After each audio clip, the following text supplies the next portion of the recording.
You're listening to WBH Radio. I'm your host, William Holly. This is episode 54. I appreciate everyone stopping in to listen. Joining me on the line is a gentleman who needs no introduction, but I'm going to try to give him one anyway. We've watched him contribute to shows like Pardon the Interruption, Around the Horn. He was a sports columnist for the Boston Globe for over 40 years. The Hall of Fame writer, Mr. Bob Bryant. Hello, sir. Well, good morning to you. Thank you. Thanks for joining me. Bob Bryant, I see you are keeping busy in retirement. I heard you on one of my favorite shows the other day, the Dan Le Batard podcast. Dan Le Batard started his career as a writer in Miami, and now he's a radio host, podcaster, a sports analyst, or as he would say, a gas bag. What do you remember about the first time you learned of Dan Le Batard and his work, or maybe the first time you guys crossed paths? Well, I was aware of him in his role as a columnist for the Miami Herald. And like most of us who have had dual lives in media, we think of ourselves as writers first, always. And I guarantee you that he still thinks of himself as a writer first, always. But this other life turned out to be very beneficial for him. We worked together on the Sports Reporters program a few times when we were still located in New York City, which means that would have been up to the year 2010. And I haven't seen him much, since we haven't been in each other's company in a long time. But I have done his various, shows of radio and television. He brings me on every once in a while, and so we keep up a long distance relationship. But I'll tell you right now, he's a terrific writer, and he has a great feel for how to run shows, and he is fearless, and of course it obviously brought him in conflict with ESPN. You're not the first person that's happened to. Tony Kornheiser. Exactly the same thing with Tony Kornheiser on radio. He was suspended a couple of times before he finally gave it up on ESPN radio. But in that sense, they're a lot alike because they want to branch out a little bit more than just sports, and sometimes that doesn't go over too well in Bristol. Yeah, and that's the reason I asked. I remember a few years ago, Dan Le Batard, who had the privilege of voting for the Baseball Hall of Fame, he was a little upset with what was going on with the Hall of Fame, so he gave his ballot to a website, and ultimately the public ended up making his choices, and the Baseball Hall of Fame stripped him the right to vote after that. As you mentioned, he's a bit unconventional, and us on the outside, we kind of love the anarchy, but I wondered, how does the sports writing community view him? What are some of the things that are said about him? Number one, I highly disapproved of that at the time. Mm-hmm. And I thought that was a showboat grandstand, bunch of nonsense.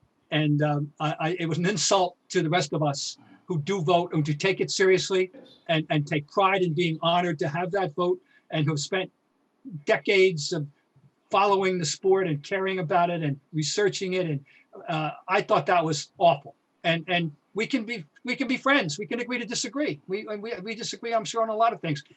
I can't answer your question. I'm not circulating. I've been retired since 2012. I'm not traveling. I don't get around. I don't know what people think. I only know what I think. And I find him entertaining and intelligent, and I consider him to be a friend, and even and a friend with whom I can disagree. That should be a foundation of any friendship. Absolutely. Fair enough. Well, we enjoy the segments. Look forward to more. Bob, I got a couple of things I wanted to get into with you, but then I thought, hold on. I have one of the best sports columnists in the world on my show. It's best that I probably get out the way. So what are some things in the sports world that has your attention, that piques your interest? If you sat down to write a column, what is something you would want to write about right now?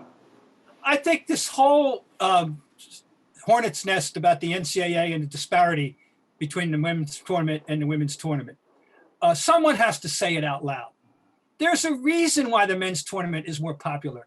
because the preponderance, not the preponderance of sports fans remain male.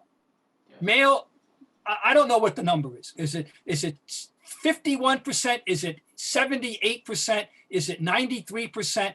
It's more than 50%. And I think it's probably closer, at least 65 to 70.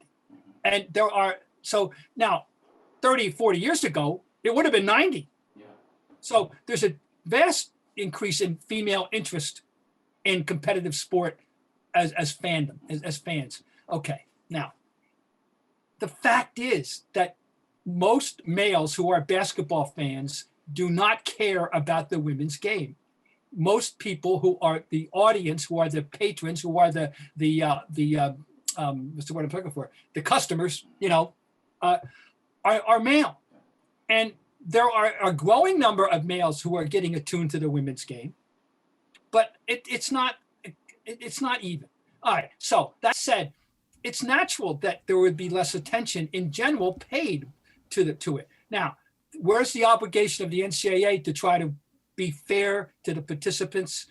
It's large, and I think the NCAA dropped the ball. I do think that was an woefully embarrassing circumstance when they were exposed for the disparity in the weight room thing. Right. And then it opened the door for people to examine all aspects of the two tournaments to see the vast discrepancy. The NCAA has to do better, and they have to do as much as they can to promote the women's game, and they haven't done that and the way they should.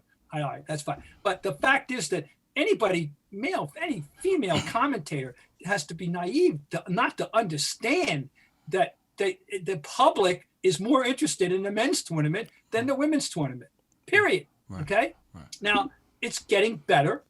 And I was interested. We had a big controversy last night at the end of the Baylor-UConn game because was it a foul in the last shot or wasn't it? Okay, big raging Twitter war.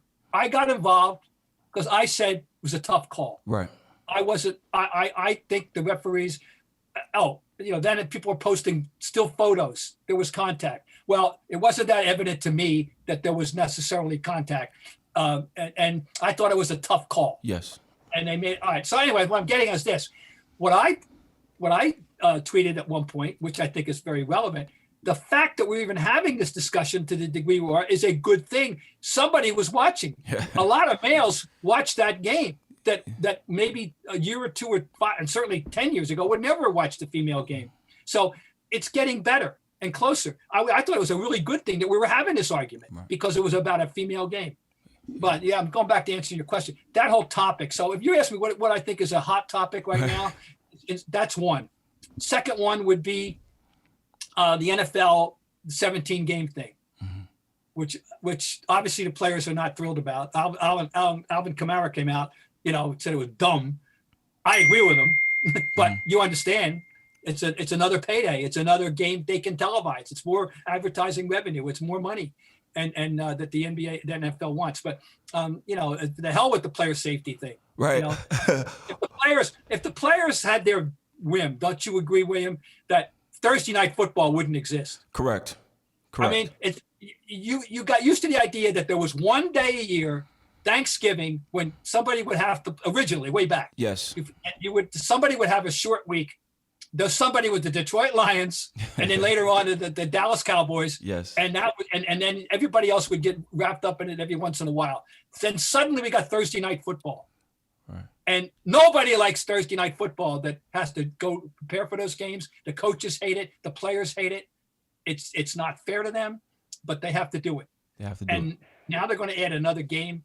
I think I'd like to, I could sound off on that if I would like. Bob Brown, I want to go back to what you were talking about with women's basketball because, as you mentioned, somebody has to say it. There is a discrepancy in the fandom. But you also mentioned that the NCAA has some responsibility to show fairness. If there's a discrepancy in the fan base and there's more money on the men's side, what does that fairness look like? Because to me, it looks like the difference in the weight room that we saw. Well, I think that a lot of times in life, and you have to do the right thing as the right thing in quotes, Yes. even if it's impractical, Okay. or even if it isn't fully practical. You know, the morally right thing to do, and the morally right thing to do is to the NCAA, and God, please, I hope nobody, to pretend that the tournaments have equal interest, right. Even though any rational person, starting with Gino Auriemma and going through Kim Mulkey and going through Nancy Armour of USA Today, who's carrying the torch here, has to understand that why there is a perception about the tournaments, that a gap perception, that maybe someday the women will have equal interest among the male population, but it's not here yet. Mm-hmm. And like the groundswell of support that was behind the women kind of forced the NCAA to come out and admit like a mea culpa, right? Yes, absolutely. I view that as a lack of leadership.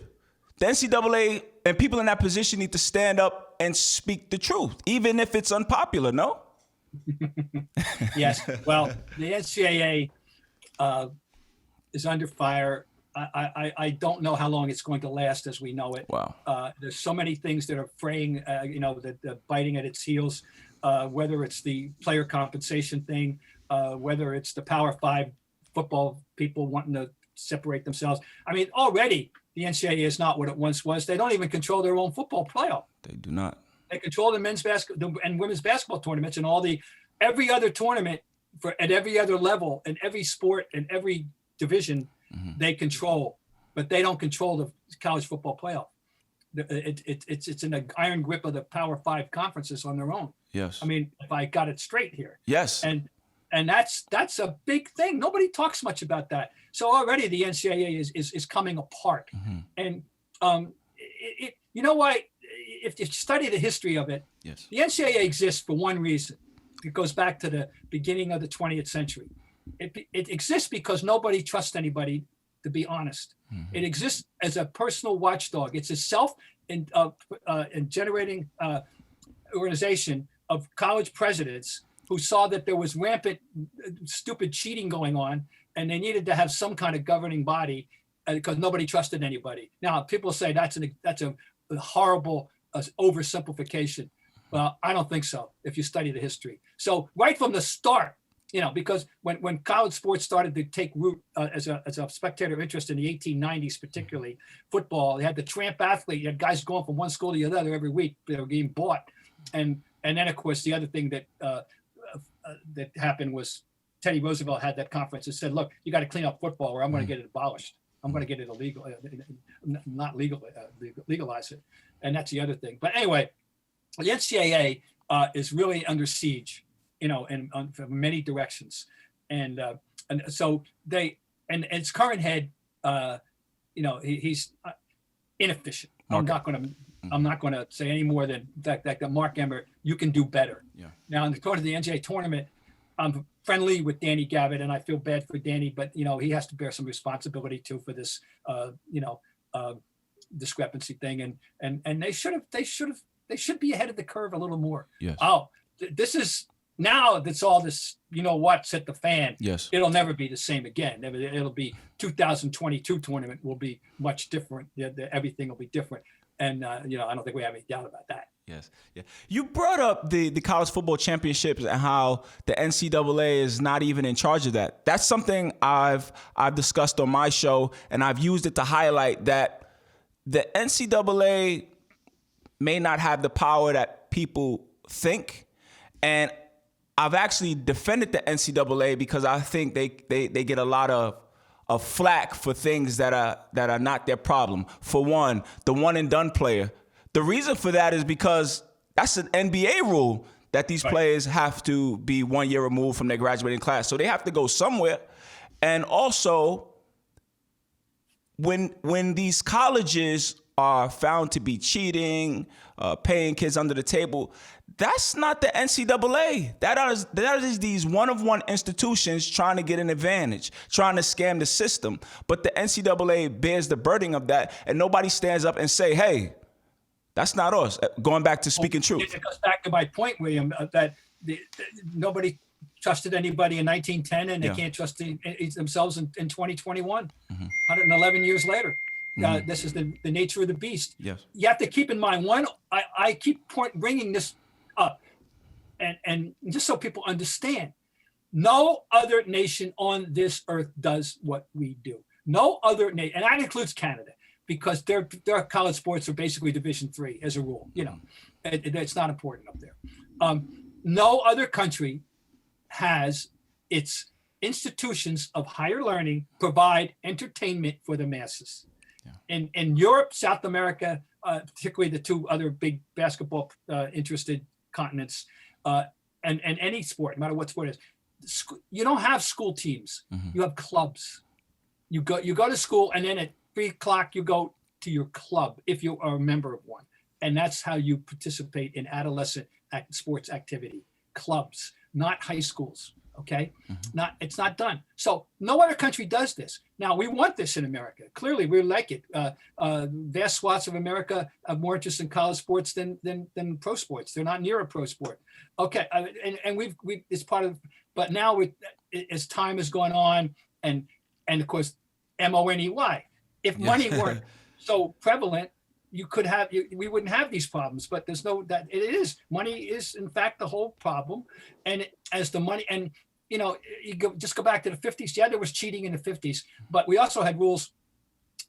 The coaches weren't making. You know what John Wooden was making when he retired in 1975? No, sir, I do not. $35,000. Yikes. Now, the fact is, no one, and even in 1975 or even 85, could have foreseen the routine $1 million salaries of our college football and basketball coaches, upwards of the $8 million Calipari's getting, and whatever Nick Saban's getting. Right. No one could have foreseen that we would have exploded in that money. It's the colleges are enmeshed in it. The NCAA is all about making it and distributing it, and that's what problem lies. Now I'll get back to what you were talking about with the one and done. You're absolutely right. This is the NBA that has put this roadblock up.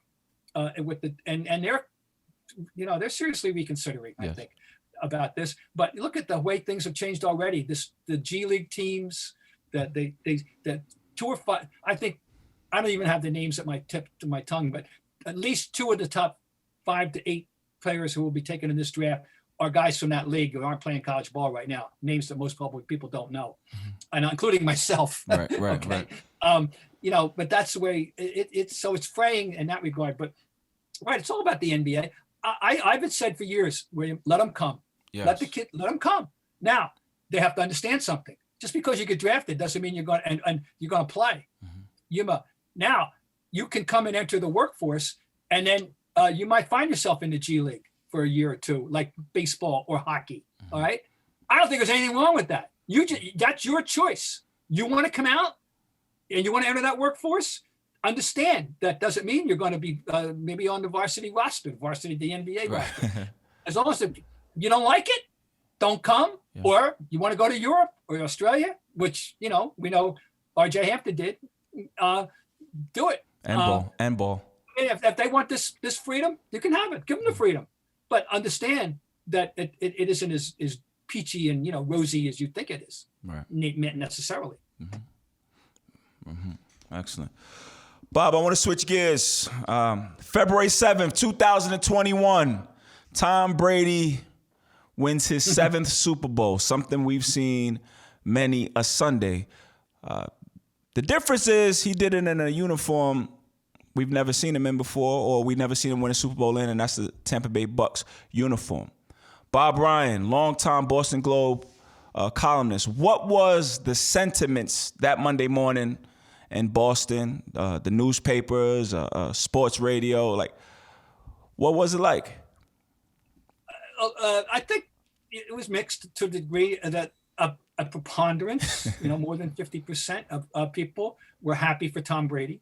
There are other people who looked at it as bleep you, Bill Belichick, bleep you, Patriots. And then there were others who were so angry that he left that they were harboring resentment. I don't think that was a large percentage, by the way. Right. I think that's a very surprisingly small percentage of people that were that angry with Brady. I think they felt that the Patriots should have found a way, more people, that they should have found a way, that Belichick should have found a way. But, but Tom Brady has been telling us in his actions for a couple of years that he wasn't hell-bent on being a lifelong Patriot.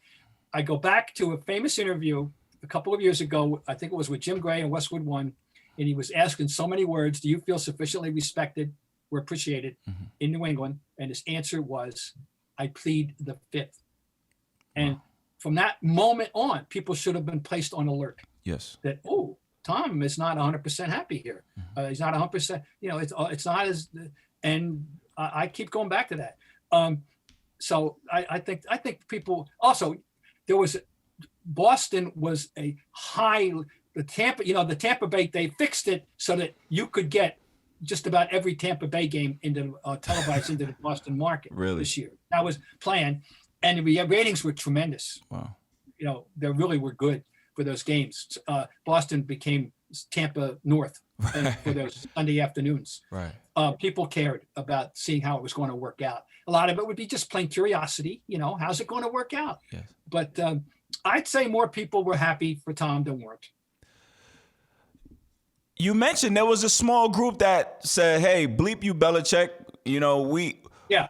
Oh, yeah. There was a decision that had to be made, Belichick or Brady. The Patriots went with Belichick, and the fan base is a little upset, I guess.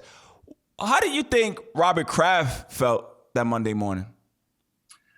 I think he felt that he wished he could have found a way to keep Tom Brady, that he could have found a way to broker the marriage, if you will, and you got to go back to Bill Belichick and the Jimmy Garoppolo trade, William. I don't know. Yeah. People have to understand he did not want to make that trade. Nope.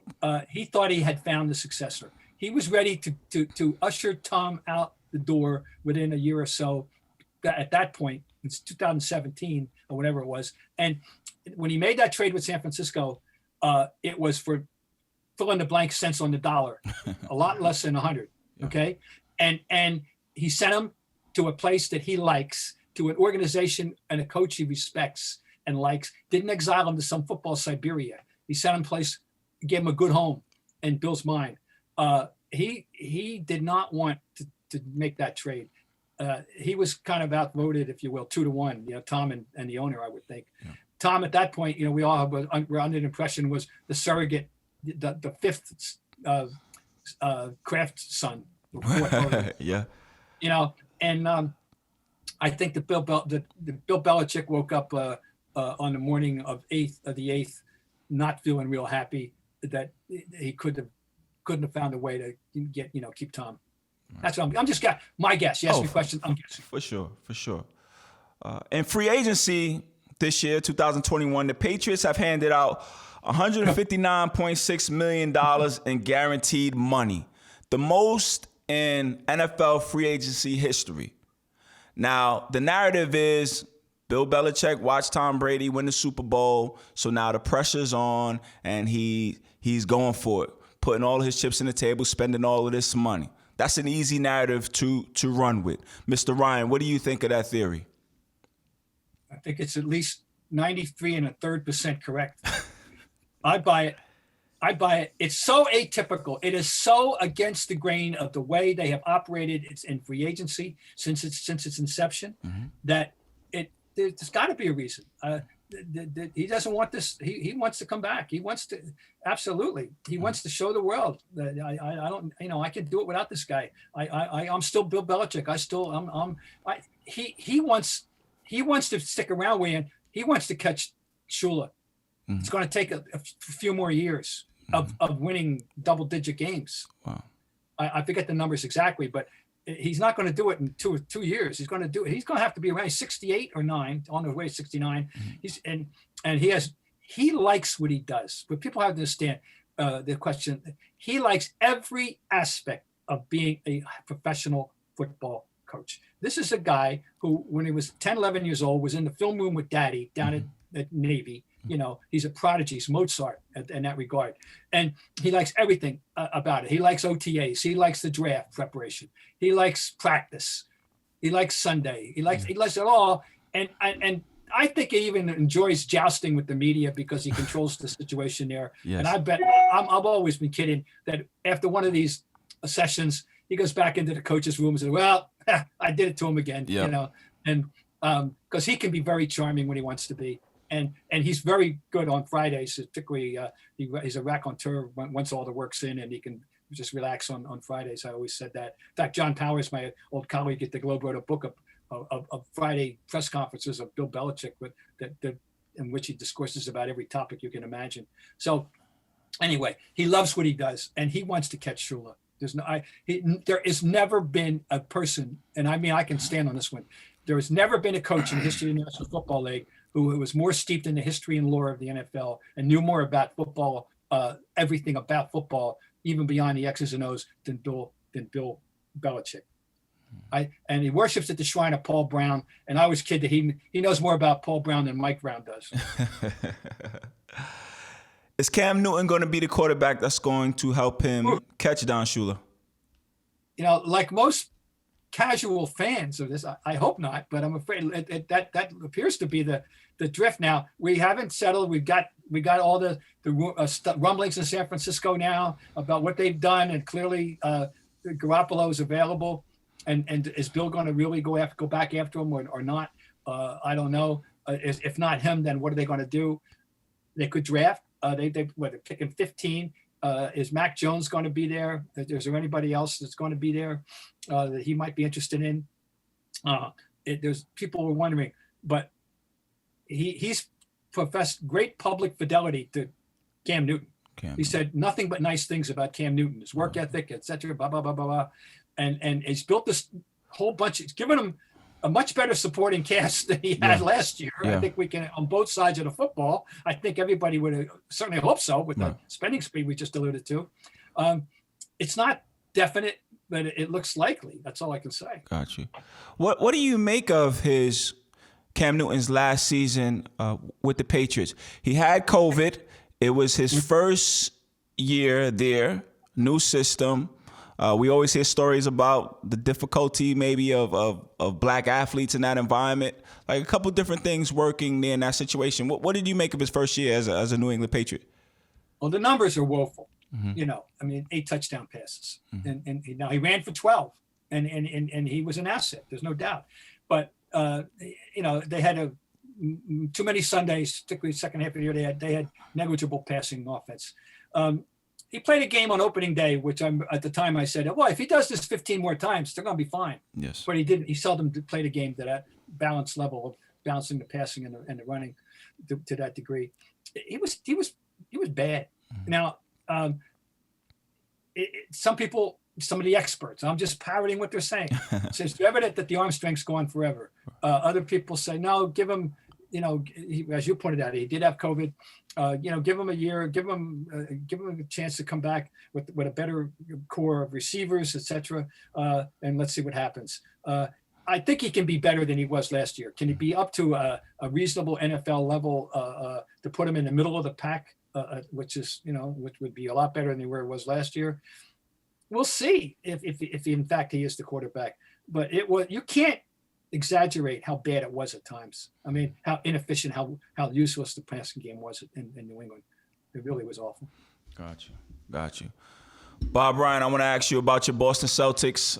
Currently today, they are 23-24, which is mediocrity. But I want to go back to 2017.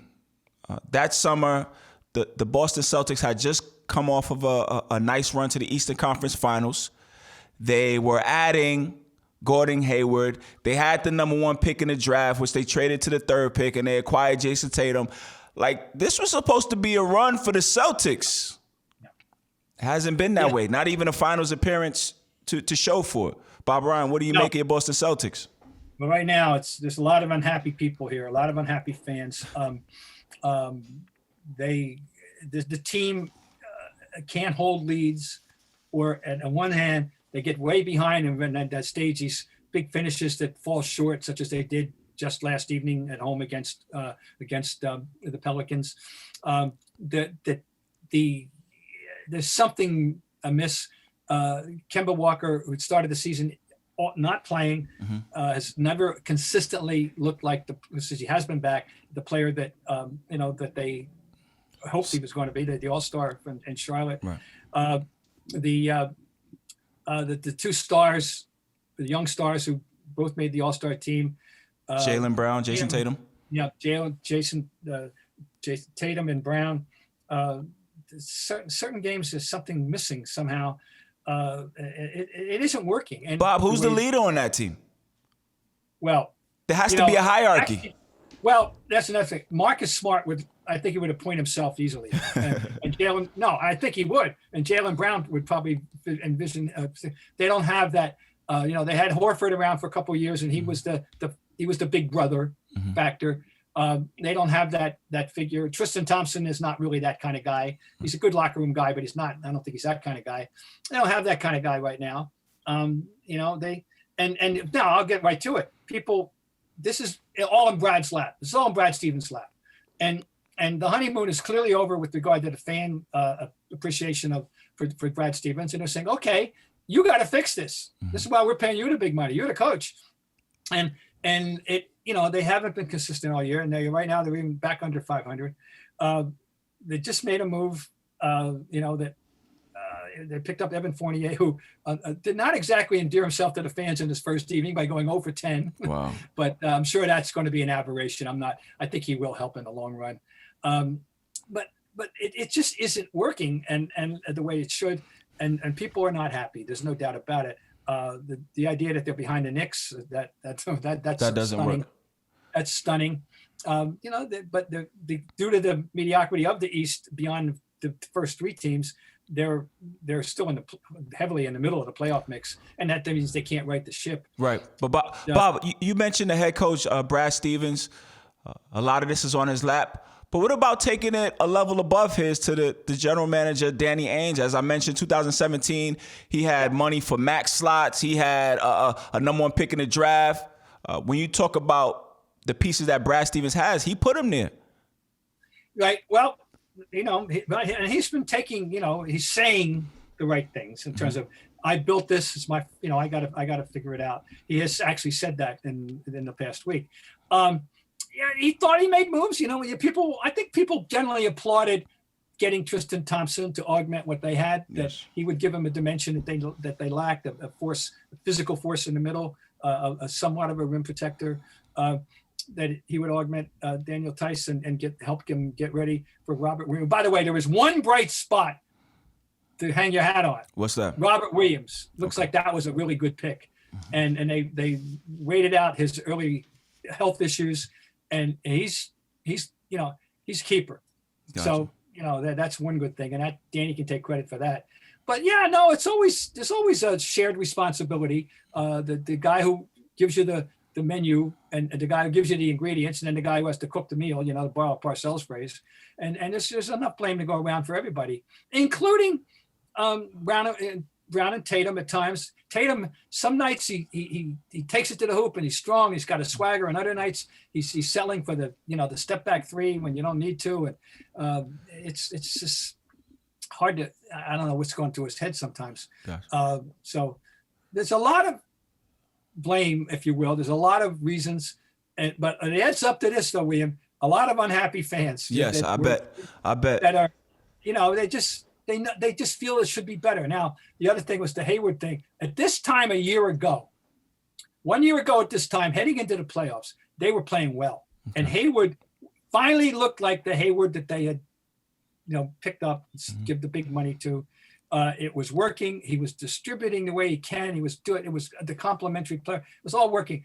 First game in the playoffs, he gets hurt, and it never. And now we're looking at how he's playing in Charlotte and the things he said. I guess he always. I don't know why he even came if he thought some of the things he's saying now that he's happier at the way he is being asked to play in Charlotte, and he's looking a lot like his old self. And he did in the beginning of the yeit anyway. I haven't really been following lately. Yeah. But anyway, 1 year ago it looked really good. I'm telling you, they entered the playoffs, and it fell apart right away because he got hurt. And So anyway, that's the deal, and people now are nobody's saying, "Well, we got the conference finals anymore." They expected more. Now, the core young stars, the oldest is Smart. He's 26. Right. So, but this is where Brad comes in. He's got to find a way to get them to play better. Got you. Mr. Bob Bryant, being around different basketball teams, because honestly, I think the issue with the Boston Celtics is they lack a culture. I think all of those young men, they're kind of in the same stage of their life. They're making similar money. Like, they don't want to step on each other's toes. So nobody wants to take the lead. And when you don't have a hierarchy like that, you have like an ambiguous team where it's like a shoulder shrug. Okay. Your history as a writer, covering teams, who's responsible for setting the culture and the tone for a team? Because I've seen it be given to players. I've seen it be given to head coaches. You go down to Miami, they talk about, well, that's Riley's building, like he's the president. Who is responsible for establishing a culture around the basketball team? That's a very good question. Back in the old days, obviously, there was no question who established the rule of law in Boston. It was Red Auerbach. Yeah. Okay. And then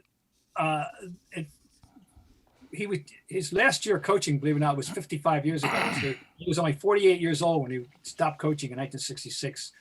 And the torch was passed to the John Havlicek's and Don Nelson's and Sat Sanders, a great core veteran group. And then they got the next, and Red was still the GM, and he was the presence, he was the power, he was the public presence of the team for the next 20 years. And that carried through the next group of championship teams, two championships in 74 and 6, and then into the Bird, Parrish, McHale, Johnson, Ainge Big Three era, where they picked up 3 more championships. And so then after that, there was a recession, and they've only won 1 championship since 1986 in 35 years. Now it was in 2008 when Danny put together a team on the fly that on a draft night in 2007. He traded the 5th pick in the draft to Seattle for Ray Allen. Yes. He was able to persuade Kevin Garnett to come. He never would have come if Ray Allen weren't there. Right. And he'll tell you. There's no secret. And the only reason he was willing to come to Boston and join up with Pearson, they also had Allen, and now they had a big 3. And you saw how it didn't even take 2 months for it to click, and they win 6 games and they won the championship. And they could have won. That was a run that could have yielded more. In 2009, Garnett was hurt, and they lost to Orlando. 2010, they lost. Kendrick Perkins got hurt in Game 6, and they lost with a 3-2 lead. They lost Game 6 and 7, and they that was a real coulda, shoulda, woulda. They were up by 3 points. They went from +3 to -6 in 94 seconds, William, in Game 7 of 4th quarter against the Lakers. And how did it start? The way so many things started with the Lakers in those days. Derek Fisher hit a 3. Derek Fisher came down and hit it and walked into a 3. And anyway, they had a chance to win again, and they had one more chance. They had another 3-2 lead. So that was a good era, but it only produced the 1 championship. All right, answer your question. In that era, a player was the dominant factor, and that was Kevin Garnett. Kevin Garnett's powerful personality. I mean, not that the other guys don't have strong personalities, but there's something about Kevin Garnett. Anyone who ever played with him will tell you that. And you're going to hear a lot about it in the next 6 weeks when he's inducted into the Hall of Fame. And but there's an answer. But it can come from different sources. In that case, clearly. Now, Doc Rivers, of course, he did he knew how to handle that group and how to get the most out of that group. But definitely, he'll tell you, Kevin Garnett was the spiritual and the rule of law of that group. So every team, we all know, where LeBron goes, you got it. Right. We know that. interesting to see in Jersey. Is Harden going to assume that role in Brooklyn now, Bob? I mean, I know. Brooklyn. Thank you. Is Harden going to assume that role, or is Durant, when he finally comes back, going to say, hey, don't forget about? I don't know. Right. That thing is yet to be be played out, To be worked out. And then you got Kyrie, and no one ever knows, one day to the next, what Kyrie's going to show up. Yeah, Bob. Let's talk LeBron James for a second. LeBron James has been exciting us for damn near 20 years now. I know when he's on TV, I got my popcorn ready. Even with that, I think he's had a couple of failures when I thought he could have been better. And the reason for those failures, in my opinion, is a lack of aggressiveness. Now, the LeBron supporters will say, well, he's more of a playmaker. He's not a scorer like Mike. And I think, hold on, the name of the game is to win. I pull out my best Herm Edwards impersonation. You play to win the game, right? So a star shouldn't have the privilege of picking to choose what you want to do. The name of the game is to win. And they always say, well, LeBron is more like Magic, as if Magic is something less than. And I say, hold up. A performance I reference often is Magic's rookie season, Game 6 of the finals, where he jumps to tip at center because Kareem Abdul-Jabbar is injured, and he goes for 42 points, 15 rebounds, and 7 assists. He could have easily said, hold on, guys, I'm a point guard. But he said, no, I am going to do what it takes to get it done, even if that means 45 points. So, Bob Ryan, if we're operating under the notion that Michael Jordan is the greatest, cool. Has LeBron even surpassed Magic? Like, before we get to the Michael conversation, has he surpassed Magic Johnson? So much to chew on here. In terms of style, my take is that LeBron is a cross between Michael and Magic. Okay. There's so much magic in his ball handling ability, his orchestration ability, the fact he's leading, he can lead a league in assists. That's magic. That's the magic part. But he's a better shooter and all around scorer than Magic ever was. Period. But he's not quite the same level scorer as Michael. All right, here's my general take. I'll start with this, and then you can work from this wherever you want to take it. Okay. The difference between Michael and Magic, and LeBron, and how they each rose to the top of their profession at varying points of time. Michael in his time, LeBron in his. Michael, in my judgment, didn't win finally until he was willing to share. And I don't think that the 1987 Michael Jordan makes that pass to Steve Kerr or that pass to John Paxson. Okay. It's only when he conveyed that feeling of trust to his qualified teammates that he started winning. Now, you can also argue he doesn't win until he gets Scotty, and that's, they all have acolytes. They have to have somebody else. Yes. Bird had to have Kevin, on and on and on. Okay. LeBron didn't win, ultimately, until he was willing to accept the responsibility of being the best player on the floor and act accordingly. Yes. LeBron James, I was there. I maintain, as do many, he quit on that team in 2010 against the Celtics. Cleveland Cavaliers LeBron versus the James, Celtics. in 2011, didn't want the ball the way he should have against the Mavericks. I don't know what happened after that series, but from that point on, whether someone got to him or he looked in the mirror and said, I got to stop being this way. He figured it out himself. He buried that other LeBron. That other LeBron is history. The one we're seeing with all these titles that's never going to change. He's figured it out, and it's figured out who he is, and who he can be, and who he has to be, and who he should be on the floor with his extraordinary skill. So that's my take on how they each rose to the top of their profession, and at the time. Okay, and how can anybody now? I don't understand LeBron detractors now. You can go back and dredge up ancient history about 2010, 11. I got to listen to it because that's all done. Right. Oh, and the other thing is, well, people. I'm asking you, are there still out there the people who are holding the decision against him? Are they still out there, or have they finally, let it go? I think let it go. I think they've let it go. I hope they've so. let it go. it was you know it was stupid, but he's acknowledged it. I think he's acknowledged it wasn't handled right. But, And, Bob, with the decision and the decision the decision to join up with D Wade and Chris Bosh,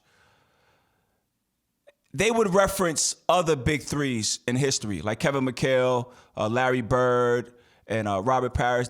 They would bring up that. They say you need three to win. But Bob, I say in that era, everybody had a big three.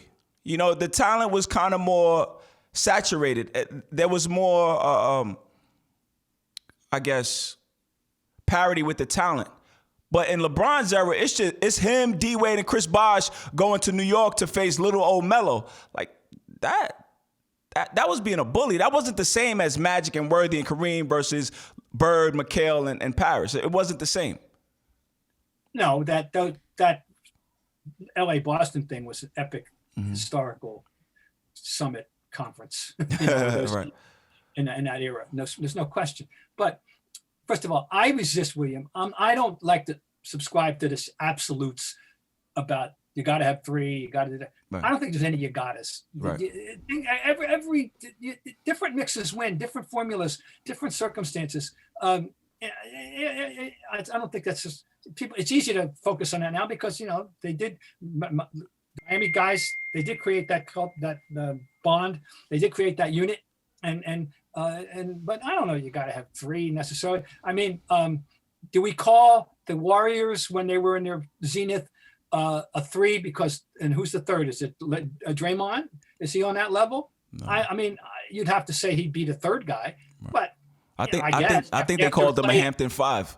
And then they picked up, you know, and then when Durant, you know, jumped on the pile that's a different matter, you know. Mm-hmm. Now you definitely got three then. But they won without that third super duper guy when they had Draymond, who did so many good glue things for them, you know. Right. He was a glue guy more than anything else. And then they got Durant and they got another star. And I don't know. I don't like the absolute thing. But you're what can I say? If you want to talk about the idea of putting teams of guys trying to get together,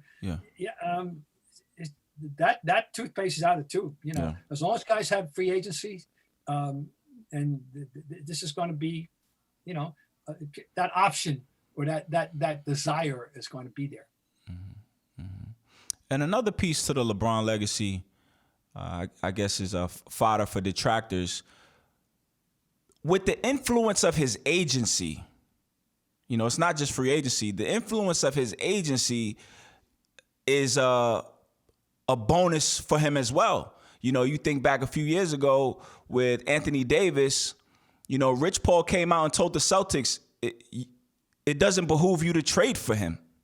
Yeah. You know, kind of gift wrapping him for the Lakers. Like, wow, that's a power that Michael Jordan or Bird or Magic could never wield. Great point. And what the big picture of that explains is we live in a different time. Yes. We live in different times. I used to pose this one, William. What would the market value of the time have been for a 27-year-old free agent Bill Russell? It's incalculable. Yes. That option was never presented to anybody in the NBA. Mm-hmm. You know, that there was no such thing. It was that. But what if Bill Russell at 27 decided, okay, I'm looking out there. I want to get paid. I want whatever. Mm-hmm. I want to see what's out there. I had enough of this town. God knows he probably did. Right. No, really. You know, that's a good point to make, by the way. Yes. You know, Bill Russell had that personal freedom to say, hey, Boston, screw you. In 1961 or two, that would have been very, very, very, very, very interesting, right? Yes. But so he didn't have that option, mm-hmm. and so it's a different world we live in. Just you know, that's that. Yes. You can't perseverate about it. It is what it is, and we all have to deal. You and me and the fans, we got to deal with that. They have different options now, and the world's different in that regard. That's all. And that's a great point. That's a great point, Bob. Great point. again, I was born in 1985. I'm 36 years old. I grew up in the era of Michael Jordan. You know, he was the best thing since sliced bread. But recently I said, I don't want to be a prisoner of the moment. I've been trying to dive into my history. You know, I was reading a book on Kareem Abdul-Jabbar. I mean, what was it, 6 championships, the league's all-time leading scorer. In college, he was a 3-time national champion. Even when you look at Wilt's numbers, averaging 50 points a game for a season. How do you feel when you see some of these older players be left out of conversations or their accomplishments be overlooked?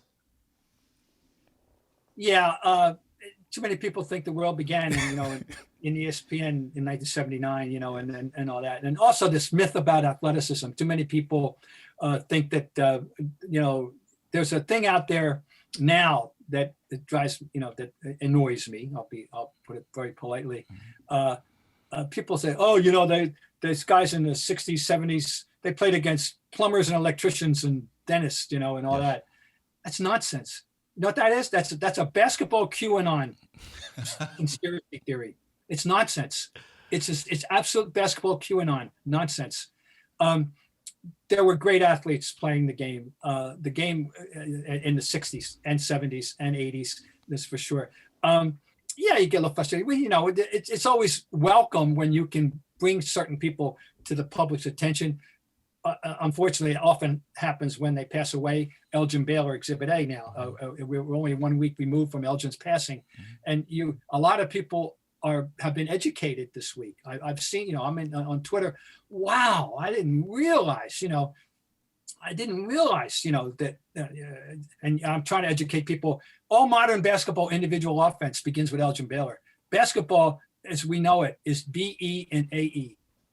Before Elgin and after Elgin. Wow. And it's he had more influence on the individual game of basketball offense than anyone in the last 60 years. And people don't understand that. But hopefully we can educate them to that. And then you tell them you have to understand. In 1961-62, this man was drafted back by Uncle Sam. And he wasn't the only athlete, but he was one of them. And he spent the year as a reservist at Fort Lewis, Washington, basically playing on weekend passes. And he played 48 games for the Lakers and also got a lead for the playoffs. Oh, by the way, he averaged 38 points a game and he wasn't even able to practice. Wow. That's how great Elgin Baylor was. And you want to educate people to that. Oscar Robertson, very different player. The difference between those two, since you didn't ask, is that Oscar was the greatest technician ever. He was orthodox. Oscar was classical piano. He was everything. You want to know how to pass, dribble, shoot, rebound, technique. Oscar Robertson, and Elgin was a jazz improvisation. Elgin was freeform jazz. That was the difference. But they were both great players, and anyway. So I feel it's like with Russell. Look, I maintain, and I believe this because I saw him and I've seen every great player in the last 60 years. That's a fact. That is not a hyperbolic statement. That is a simple fact. I've seen every great player in the last 60 years. You have. At one point or another. I've seen them. And I mean in person. Mm-hmm. Every great player has passed my eyes at least once in the last 60 years. Well, if Bill Russell were airlifted back in today's game, exactly with the same package that he possessed, the same size, the same body, the same mind, oh my God, the same will, the same competitiveness, everything. He leads the league in block shots and rebounding more often than not. And he wins multiple championships. Not 11 out of 13. It's a different world, but he wins. You win with Bill Russell. William, he was the ideal pick and roll defender at that position. He had extraordinary lateral mobility and intelligence and anticipation and savvy and quickness. He was made to defend as a pick and roll. Right. It's just, it was almost like they would have invented that defense just for him. I understand this. He was an athlete ahead of his time. Period. These people existed. Yeah. So, Bob, what do you think of today's game? Somebody that's watched it evolve over the last 60 years. What do you make of today's gameplay? I'm very depressed about the hostile takeover of the three-point shot. Yes. And the Daryl Moorification of the game. And the idea that, quote, the worst shot in basketball is the long two. And the idea that teams go out there some nights and take 45, 50% of their shots from threes. It's distorted the game. Now, I realize that an incredible number of people only know it. They've never seen the game. You know, if it was put into the NBA and the ABA, well, forget the ABA, and the NBA in 1979. So that's 42 years ago. So if you're 50, you barely remember a game that didn't have the three. So that's how scary it is to me that people are so used to. The three has taken over the game. It has. And it's ruined for me, not ruined. It is this harmed it. It's caused it great harm. It would be such a better game if we could go back to having no three and everything that it's created. But I know that's not going to happen. And I know we're closer to having a four than we are ever going to have to get rid of it. It's never going away. So I can still enjoy the game, you know, but it annoys me when there's not a balance. I mean, Larry Bird, when the three first came in, nobody knew what to do with it. You know, really, it was like, oh my God, it was a toy. Nobody knew what to do with it, you know, and he didn't like it, but he made use of it. He was one of the first early beneficiaries of it. Sure did. But there are a couple of reasons why he didn't like it. And one of them doesn't exist anymore, which is that they called too many threes by mistake, you know, because the referee didn't get it right, you know, but now with, you know, replay, that never happens. Right. And the other reason, now think about this for a second. He objected to it on a philosophical basis because he said if you're up by two, you shouldn't lose to a three. That's just the way he's viewed the game in his mind at that point. That's all. Interesting. My issue with the three-pointer, I feel like offenses are settling. You know, you talked about Elgin Baylor. You talked about Big O. Like the players I like, Michael Jordan, Allen Iverson, they imposed their will on it. They made the defense react to them. Now when these guys chuck 33-footers, it's just as if they're settling, taking what the defense hands them. Good point. You know, I think about it. We mentioned Michael. We all remember that Portland series when he made the five, or it was in the first half, and he had that famous shrug to the sideline. Yeah. Hey, I mean, it was still a toy. It wasn't the game. It was that particular night he had it. It was on. He was feeling it, but it never completely took over the game. You know, and I go back the Warriors, the year that they got beat in that final game. And in the last 4 minutes of the game, they're dying for something to stop the bleeding. And it never occurred to anybody to just throw the ball in and try to get somebody to the free throw line or try to get a bucket down low. No, just mindlessly taking three, and they finally lost. One little two would have stopped the bleeding. Didn't occur to anybody. So, right. I mean, it's to change the game so much. You'd be a fool to it. You can't ignore it. Right. You know, it's to hear, and the skill level is remarkable, and shooting 45% on threes is amazing. It's a great thing. There's no doubt about it. But I just wish it didn't exist. Bob Ryan, Shaquille O'Neal.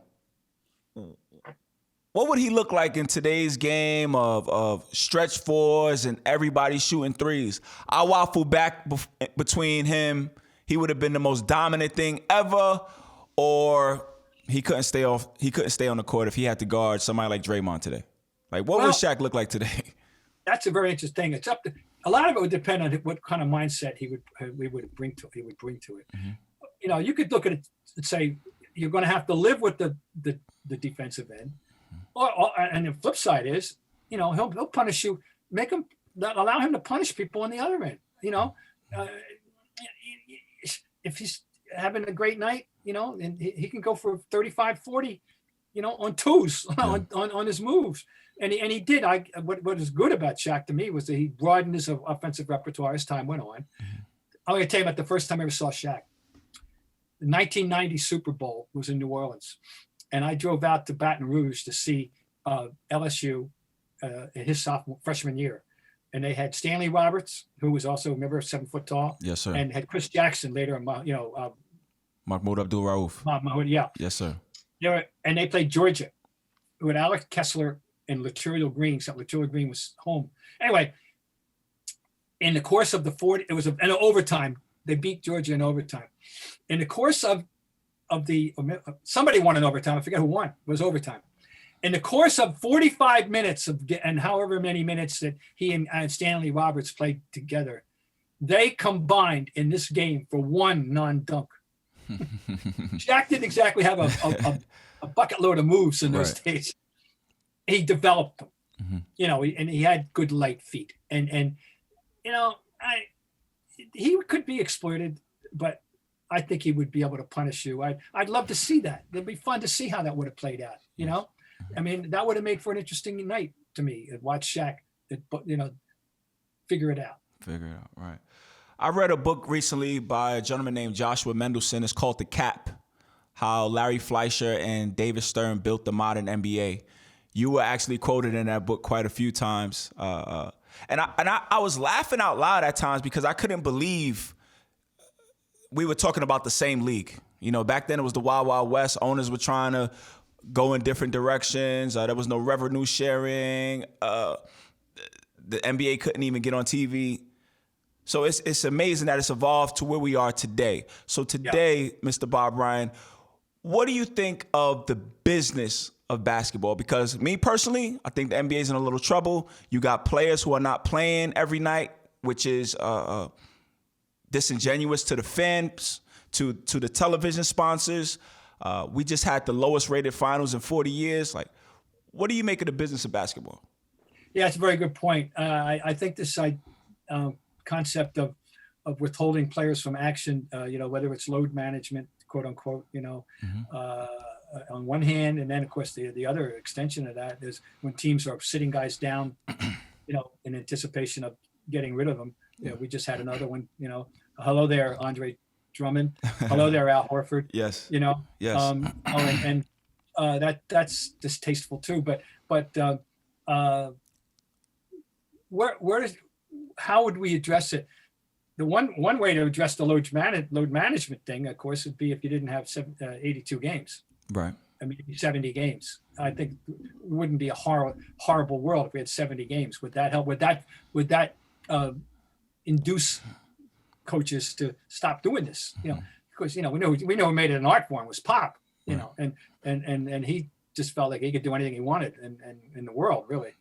But it's a good point. The ratings thing disturbs me. The lack of interest or the lessening of interest. I'm not sure what that's all about.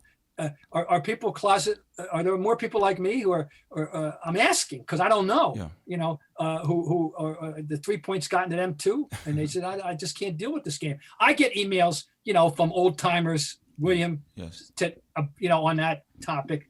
I know the old guys, but I wonder if there's people like under 50, 40 that are turned off by that. I don't know what it is. I don't have an answer. So there's a concern. I'd say, yeah. I'm not. This isn't an area where I've always been very good at. Quite frankly, I don't. I'm sorry.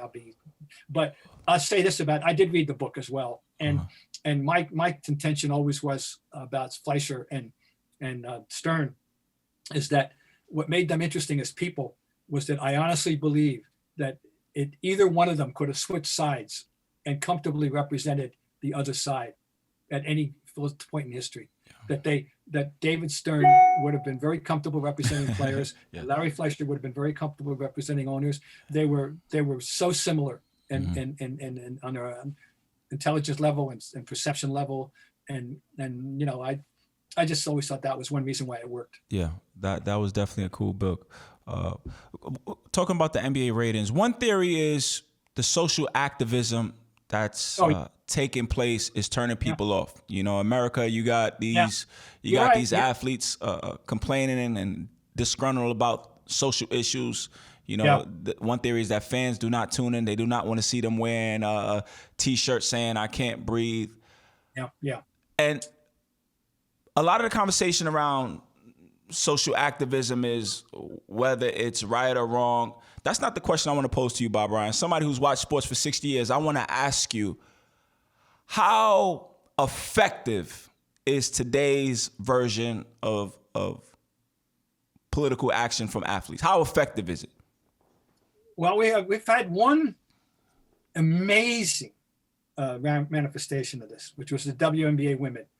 Mm-hmm. The fact of the matter is that the only reason that, a primary reason, a major reason why the state of Georgia has 2 Democrat senators, one of whom happens to be African American, mm-hmm. is that those women rebelled against their owner, who was running for Senate. They did. Kelly Loeffler. That was there's no question that was influential, and it helped, and it got it done. There's this is a women's basketball team. Forget about, we're talking about some prominent male athlete. I don't know. Ultimately, I think that we've seen, we've seen. It's going to be interesting now, state of Georgia, with this whole voting thing. Mm-hmm. Georgia's back in the news again, and we saw how once upon a time. And a very good column by Mike Freeman today in the USA Today about reminding us about how the state of North Carolina, a state of Arizona, when it refused to honor Martin Luther King Day, was just hammered and bled money because sports flexed their muscles against them and got things done. State of North Carolina lost something at one point. So interesting to see now, he's advocating what's going to happen with this voting rights thing in Georgia. So interesting to see. Individual players, obviously, but LeBron obviously is not ever going to go away in that regard. He's going to use his power as much as he can, and I applaud it. But I do think that you made a good point. There are people. I don't know what percentage, but part of the reason probably is white people who are turned off by these African American athletes, speaking out. Right. They don't like it. Right. But go back to Kaepernick. We can. And you might say that a lot of this is BC and AC, before colon and after colon. But boy, that go back to that. Mr. Ryan, I find myself being frustrated with the athletes because I honestly believe they're not fighting for enough. They're kind of complaining while they have the safety of $100 million guaranteed contract. You mentioned earlier that the NFL players are not happy about the 17 games. Well, do something at the negotiating table. Fight for it. This is not the days of Tommy Smith and John Carlos, people who put their careers on the line. Muhammad Ali, who fought against the draft, putting his career on the line. Today's present player is just kind of complaining, but they're not willing to risk anything to make any serious change. That's interesting. And of course, you mentioned football, that there's been so much discussion over the years about the lack of power and oomph of the NFLPA as opposed to other organizations, other unions, players associations. And so balls in DeMaurice Smith's court to get this, the lead in this regard. So that's a very good point. But the NFL has traditionally, Gene Upshaw was always criticized as, not putting his foot down enough to help players. That he was too compliant with the owners at that time, and that this is that of the organizations, at least out of basketball, and football. Forget hockey, in that regard. They've been the least powerful of the unions. Mm-hmm. Bob Ryan, baseball opening day coming up. What are you looking forward to? I'm sorry. What? Baseball. Yes. Yeah. The Yankees, are they going to get it done? They have a lot of pitching issues in the rotation, but are the Yankees finally going to do it? Watching Tony La Russa, I can't believe he's doing this. 76, he's come back in the Hall of Fame already, which is the first time it's ever happened in baseball. Of course, we're used to it in basketball, but we're not used to it in any other sport. A sitting member of the Hall of Fame, unretiring from himself, but back in there because they're loaded. The White Sox are loaded. And it'll be interesting. There's no question. And just to see in general terms if what kind of fallout there'll be from playing last year. The pitching arms, there's a lot of concern about pitching injuries, and a team's going to be able to get through seasons without resorting to using 20 pitchers over the course of the year. I'm not kidding. Yes. And is that going to happen? That's going to be interesting. I'm glad to have it back. I'm a Red Sox longtime season ticket holder. Okay. I will be going to opening. I was able to get one of the privileged few. I'm happy to say. Excellent. And but that's all. This and I think also the Dodgers. Can anybody beat them? Yeah. I mean, and I'm not sure that anybody can. Okay. Bob Ryan, 2020 season. Before the pandemic hit, I had the Astros appearance in Yankee Stadium circled on my calendar. I was looking forward to booing them after they had been punished for their cheating scandal. How big of a deal was the cheating scandal and some of the things they were being accused of? I mean, banging on trash cans, trying to tip pitches. How big of a deal was that? It was important. It was important, and people, they're embarrassed. They got their hand caught in that cookie jar. Jobs were lost. One of them was Alex Cora. Yes, who's now back, and he's admitted, he's not as proud of himself. It was important. I don't know that it was definitive that it was the only difference. It's the only reason why the Dodgers couldn't win or the Yankees couldn't win in these respective series.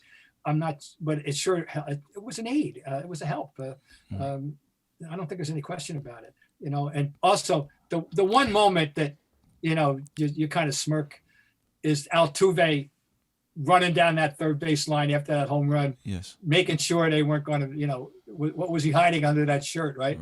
That moment I'm talking about. They believe it was a buzzer or something. Yeah, that was very interesting. I mean, that's pretty damning visual evidence, don't you think? Yes, sir. Yes, sir. Mr. Bob. I feel bad about that because here's a guy you want to root for, right? Yes. You do. The 5'7". I love that picture of him standing next to Judge, on second base and all. I want to root for Altuve. What's not to like? Oh, there's something not to like. That's the problem. Yes, sir. Oh, that's yeah. tough. And you wouldn't have been alone. I can tell you that. Right. That's right. I was definitely looking forward to booing him. Now, you mentioned Alex Cora. He was on the staff for the Astros, and then he moved on to Boston. And after the punishment came down and the investigation was done, the Red Sox actually fired Alex Cora for his involvement. Yeah. So he sat out a year, and they now bring him back. Right. Mr. Bob Ryan, when we talk about ethics and morals, what am I supposed to do with the rehiring of Alex Cora? If he was punished for possibly cheating in the sport of baseball, yet here they are bringing him back, like, what am I supposed to do? I think the ethics and morals of sports in America is kind of lacking. What do you think about that? Does he deserve a baseball death penalty in your mind, therefore? Would you say if he had been out 2 years, 3 years, 5 years with that, or are you saying that he should never come back? I'm asking you. Okay. All of the money that goes into betting, possibly robbing those Yankee players of a trip to the World Series, you know what that could mean for somebody's career? So much.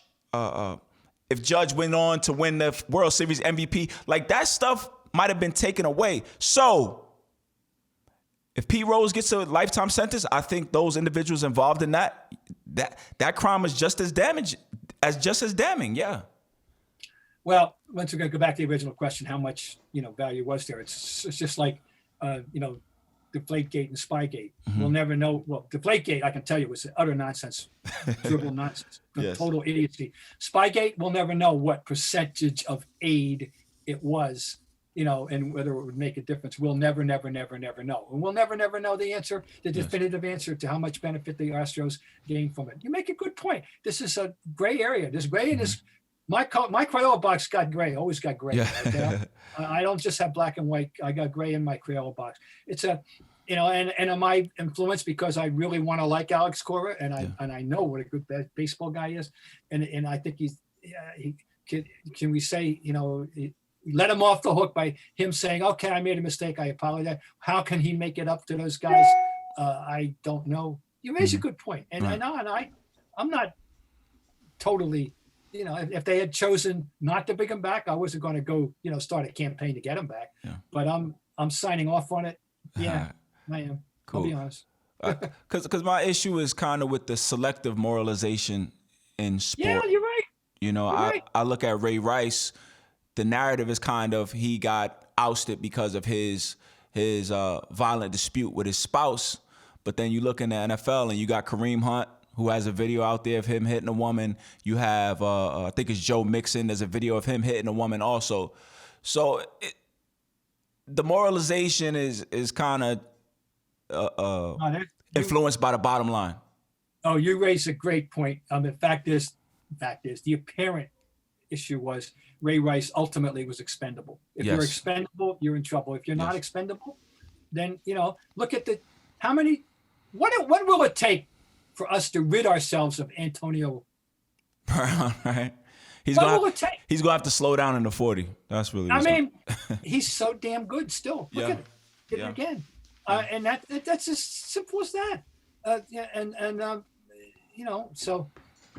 Yeah. That's reality. Anybody, you have to be terminally naive not to understand the connection between the talent level and the punishment or the leisure, the ability to perform, or the opportunity to perform. I'll put it that way. Yes. Bob Ryan, I got some questions about your career real quick, and we'll get out of here. Nowadays, everybody has a camera in front of them. Everybody has a microphone in front of them, and as I try to do this, I realize how challenging it is. So you were a longtime writer. What was it like when someone first came to you and said, Bob Ryan, we want to put you on TV? It seemed logical, and when the stated reason was they wanted somebody that, it actually was, it had some factual basis expertise. Mm-hmm. I remember the first time I was on television in local TV back in 1978. And at that point, I was, and it was. Oh boy, this is interesting. I think in general terms about being on TV or radio, either you're glib and you're good at it, or you're not. Either you're comfortable in front of a microphone or you're not, right. And you don't know until you do it. But I've just always been comfortable in that regard. My big break was when a guy named Joe Valerio purchased the rights to a television show called The Sports Reporters in its second year of existence in the 1988-89 season. And he invited me to be a participant. I had known Joe when he was a writer for the New York Post back in the 70s. We weren't buddy, but we were good acquaintances. And if someone else had purchased that program, then he or she would have brought in his old friends rather than the particular people that Joe knew. And so because I had that exposure with them, that led to being on Around the Horn when that became, when that was created. And that's a spin-off of PTI. Yes. So if Tony and Mike weren't a success on PTI, there'd be no Around the Horn. Trust me on this. I know how it works. Yes. And I was a charter member of Around the Horn. I also got to be a fill-in with PTI for 15 years. Yes. And that's how it all started, a lucky break. And, you tell kids, and this, and it isn't always what you know, it's who you know. And that is never going to change. Yes. Because that's just life. It's just a lucky break, right place, right time, things you can't control. The only thing you tell kids is, be ready when the chance comes, Yes, sir. But you don't know when the chance is coming or from where it's coming. So that's how I got on the TV, a big, for national TV. But I first did radio with him. I hosted a talk show for a week, a fill-in the summer of 1971. Mm-hmm. I was 25 years old, and I was a fill-in for a local talk show for a week. I got paid $100 and a free meal at a restaurant. Very cool. I mean, for the week. I don't mean a day. Mm-hmm. For the week. Yes. And a free meal and then a free dinner. Sounds cool. Bob Ryan, 60-year career. I know it's probably hard, but Do you have a career highlight? You know, a time you looked around the room and thought, "Wow, this is cool." There isn't one thing. I was privileged to be in the town where people really cared. Yes. And there was feedback long before there was direct feedback of Twitter and so forth. There's an email. We had feedback in Boston, and I had teams. You need a vehicle, William. You need a vehicle. There are tremendous writers out there that never had the opportunity to cover championship teams or great teams, or you need a vehicle. And the Celtics were my vehicle in the beginning. The NBA, I rode the wave of the NBA in the early 70s when it was really starting to blossom. And the Celtics were good, and it got me some exposure chances to do stuff that weren't available. I'll tell you this, the surprise that I never counted on, that turned out to be something I relished, and I loved it, and it provided me some great moments of writing and opportunities, were the Olympics. And I didn't get involved in the Olympics until the Dream Team experience of 1992. I did not cover the Olympics until then. And once I got to Barcelona and I got around, I tried to immerse myself in as many, not just the basketball. I covered men's and women's basketball every game, but I also got around as much as I could. And I saw that I fell in love with the Olympics, and I wound up going to 11 of them, 6 summer and 5 winter. And the international, and I also covered international basketball, the World Championships in 3 different times. I love that. That's something you can't. I just cherish those moments. So that was something I never counted on, and I really happy that I was able to do that. Very cool. Very cool. Bob Ryan, how are you keeping busy in retirement? What are you reading these days? What are you up to? Podcasts. I'm a part of 2 podcasts, Sports Reporters with Mitch Alba and Mike Lupick on Mondays and Thursdays. I have a basketball podcast with Jeff Goodman once a week. And I am writing a book on baseball, which will be out in the spring of 22. Excellent. And in collaboration with a wonderful guy named Bill Chuck. So that's going to be the next project. I was writing for the Globe every other week, and I'm back now because the pandemic KO'd me for a while from them, but now they're bringing me back, and that's good news. So I'm quite busy, and I'm talking to you. Quite busy. Mr. Bob Ryan, that was amazing. Thank you so much for joining me. Thanks for having me. Greatly appreciate it. That's WBH Radio. I'm William Holly. We're out.